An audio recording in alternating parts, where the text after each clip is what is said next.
नमस्कार, सुप्रभात, good morning. आपण एबीपी माझा पाहताय. मी ज्ञानदा कदम. बुलेटिनमध्ये आपल्या सर्वांचं स्वागत. बुलेटिनची सुरुवात पावसाच्या बातमीनं, कारण राज्यभरामध्ये मान्सूनचं आगमन जवळपास झालेलं आहे आणि नाशिक जिल्ह्यात पावसाची अगदी जोरदार बॅटिंग पाहायला मिळतेय.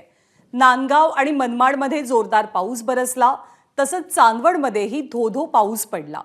मनमाड शहरात सुमारे तासभर पडलेल्या पावसामुळे शहरभर पाणीच पाणी झालं. रामगुळणा आणि पांझन नदीतनं मोठ्या प्रमाणात पाणी वाहू लागलंय. तर नांदगाव शहर आणि परिसरातही जोरदार पावसानं हजेरी लावल्यामुळे शेतकरी वर्ग सुखावलेला आहे. चांदवड शहरासह तालुक्यात मुसळधार पाऊस झालाय. चांदवड शहरातील सोमवारपेठ भागात रस्त्यांवरनं नदीच्या स्वरूपात पाणी वाहू लागलं. रस्त्यावरच्या जोरदार पाण्याच्या प्रवाहामुळे रस्त्यावरची एक गाडी सुद्धा या पाण्याच्या प्रवाहात वाहत गेली उलट्या दिशेनं. विजांचा कडकडाट आणि वादळी वाऱ्यासह झाडांची पडझड झाली आणि नागरिकांची मात्र तारांबळ उडाली. नाशिकच्या मालेगाव शहर आणि तालुका परिसरातही दमदार पावसानं हजेरी लावली आहे. बळीराजा आनंदित आहे आणि लवकरच शेतीच्या पेरण्यांना सुरुवात होईल अशी आशा शेतकरी व्यक्त करतात.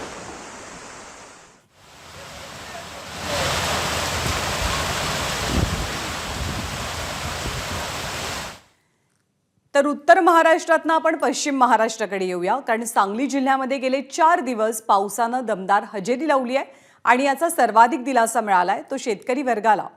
पेरणीसाठी हा पाऊस उत्तम असल्यामुळे शेतकऱ्यांनी खरीप पेरणीला सुरुवात केली आहे. ग्रामीण भागात शेतकऱ्यांची शेतीमध्ये पेरणीची लगबग दिसते. सांगलीच्या शिराळा तालुक्यामध्ये धूळ वाफेची पेरणी रोहिणी नक्षत्रापासून सुरू होते. ती आता जवळपास पूर्ण होत आल्याचं चित्र पाहायला मिळतंय. जिल्ह्यामध्ये शेतकरी आपल्या शिवारात मशागती करतायत आणि शेतजमिनी तयार करतायत. सध्या पेरणीसाठी योग्य वेळ असल्यानं आणि पाऊससुद्धा मुबलक प्रमाणात झाल्यानं शेतकऱ्यांनी पेरण्यांना पसंती दिली आहे. या पेरण्यांमध्ये प्रामुख्यानं भुईमूग, सोयाबीन, मका, तूर, मटकी, उडीद अशा खरीप पेरण्या शेतकरी करताना दिसत आहेत.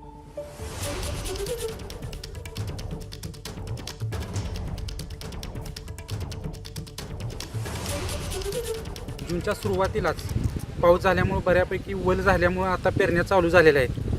तरी 70-80% पेरण्या होत आलेल्या आहेत. भात, सोयाबीन, भुईमूग चांगल्या पद्धतीनं पेरण्या चालू झालेल्या आहेत. तर मागील वर्षी अत्यल्प पाऊस असल्यामुळं शेतकऱ्यांचं पूर्णपणे नुकसानकी झालं होतं. पेरण्याही झाल्या नव्हत्या आणि 80% पेरण्या झाल्याच नव्हत्या.